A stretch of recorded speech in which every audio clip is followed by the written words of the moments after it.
Olá a todos, tudo bem? Hoje eu quero falar um pouco sobre template. Então, o que a gente tem aqui?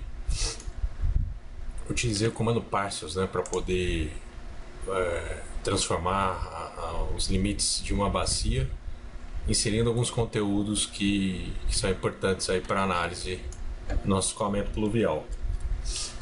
Então aqui, questão de template, né? Se eu pegar aqui uma geometria que eu estou considerando como bacia, acessando aqui Parcel Properties, eu tenho aqui algumas label styles para serem modificadas aí, né?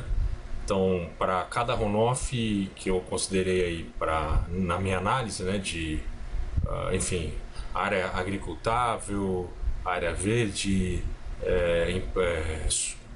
superfície impermeável, eu tenho os coeficientes de infiltração, né, e em que eu consigo selecionar aqui e ele alterar automaticamente para ECC. A gente sabe que é possível fazer também pelo catchment, tá? Existe uma maneira pela própria Expression, eu até já postei isso aí na comunidade aí, no LinkedIn também, para você automaticamente aí, inclusive calcular o método racional, considerando aí o coeficiente. Mas aqui é interessante que automaticamente, né, por esse conteúdo, eu consigo apresentar a área em metros quadrados de cada bacia dessa. E além disso, que o catchment já faz, as extensões, né, dos seus limites dessa área. Então, o que a gente tem aqui é, logicamente, a numeração da parcel, mais a área dela e o coeficiente que eu coloquei aqui na mão mesmo. Tá? A área ele traz aqui em hectares, né? Na verdade. Então, eu olhando aqui, eu tenho as extensões. E aí, com isso, ligando também as slope arrows, né? Quem trabalha com Civil 3D está acostumado com esse estilo aqui de superfície, eu consigo entender até para onde a água está escoando, né, o fluxo dela, até a captação de determinada estrutura. E aí, em muitos casos, né, a gente deixa acumular para justamente incluir uma única estrutura. Ao invés de eu ter duas bocas de lobo simples, vou ter uma só dupla. Olha que interessante.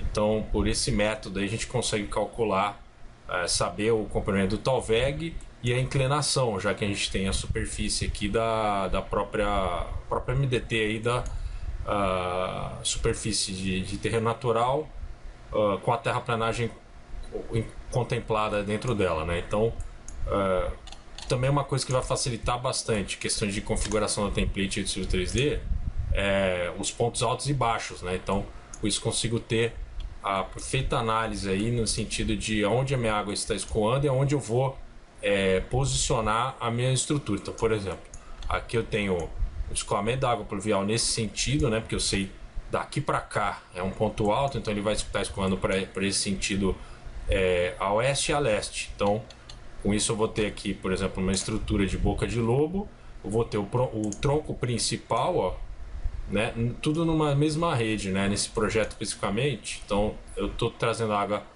assim, ao leste e ao oeste, né, e ao oeste eu também consigo introduzir aqui essa boca de lobo. Nesse caso aqui é interessante, ó, tem aqui a subbacia com a numeração dela, a coeficiente e a área, né. Consigo também gerar uma tabela com base nessas informações de Parson, né? Então aqui então tem o escoamento sendo acumulado até chegar nessa boca de lobo dupla, né? Então estou dizendo aqui, estou me referindo a essa subbacia com tal numeração, tal área e coeficiente.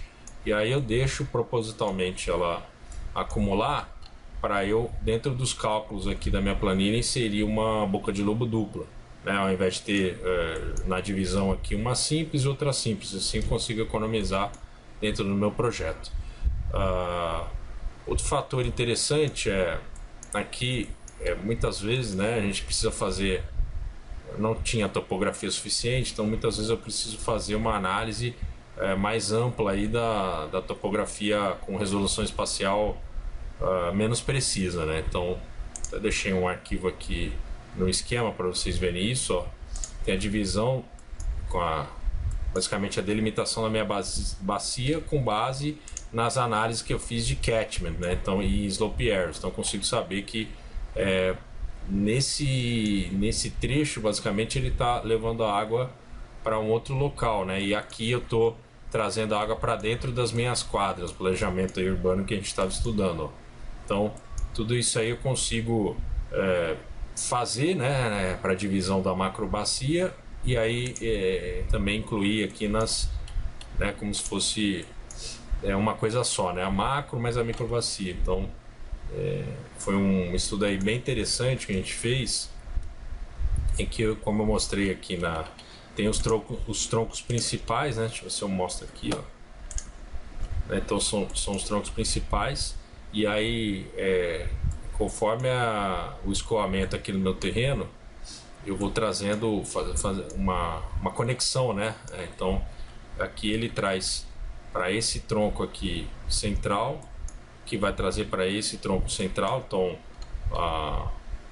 o tronco principal seria esse aqui de baixo, o mais comprido seria esse aqui de baixo, né?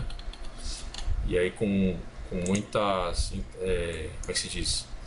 Conexões mesmo, né? Então as bocas de lobos aqui entrando nos PVs, e as galerias feitas aí, e a divisão das nossas bacias aí, com base aí nos elementos de parcel. Agora, ainda no mesmo assunto, a gente foi aqui por Storm, ó. Você consegue fazer essa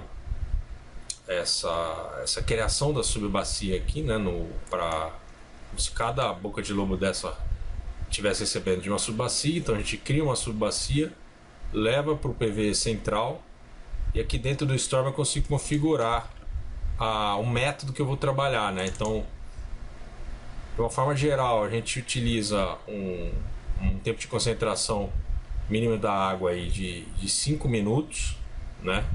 E aí pelo método Kirpit eu consigo, o próprio programa vai entender o desnível, né, de cotas, da onde a água pingou até onde ela vai escoar, ponto de captação, e também seu comprimento, tá? Então se eu entrar aqui na tabela de subbacia, eu consigo calcular automaticamente aqui dentro do Storm, né? Então com a área, com comprimento, com inclinação, ele vai me dar um tempo de concentração para cada subbacia dessa. E aí a gente consegue dimensionar a galeria principal, cada tronco ali que eu mostrei para vocês, né? Da meu sistema pluvial. E dentro disso, né, é possível eu ou unificar tudo para 5 minutos, né? Então se eu vier aqui em Project Options, a gente consegue definir aqui pelo User Define, né?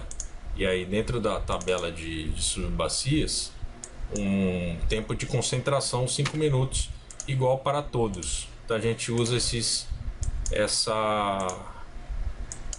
método para projetos de loteamento, né? Se for pelo Kirpit, como vocês viram, ele automaticamente vai me dar o tempo de concentração com base nessas duas informações, né? Então aí eu teria que escolher aqui o Kirpit, né? E aí o mínimo o considerável é 5 minutos. Abaixo disso ele não vai considerar para os meus cálculos aí de dimensionamento, né? Para o Manning, né? Com base na vazão do método racional, tá? Para cada acúmulo, né? Introdução de subbacia para cada PV desse. Ok? Então foi essa dica que eu queria dar hoje aí, parte de drenagem. A gente vai se falando aí. Boa semana e bom trabalho a todos. Obrigado.